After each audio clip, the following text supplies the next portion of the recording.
రాజ్యాంగం మనకిచ్చిన వజ్రాయుధమోటు అవకాశం అందుకొని అడుగెయ్యి ముందుకు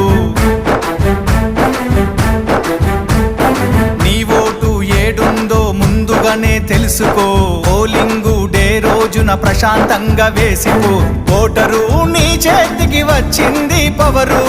ఓటరు నీ చేతికి వచ్చింది పవరు ఓటేసి చూపించు రానున్న ఫ్యూచరు ఓడిపోనీయకు నీ ఓటును గెలిపించే ప్రజాస్వామ్య బాటను అరే గట్టిగా పోనీయకు నీ ఓటును పోదాం పద పోలింగు బూతుకు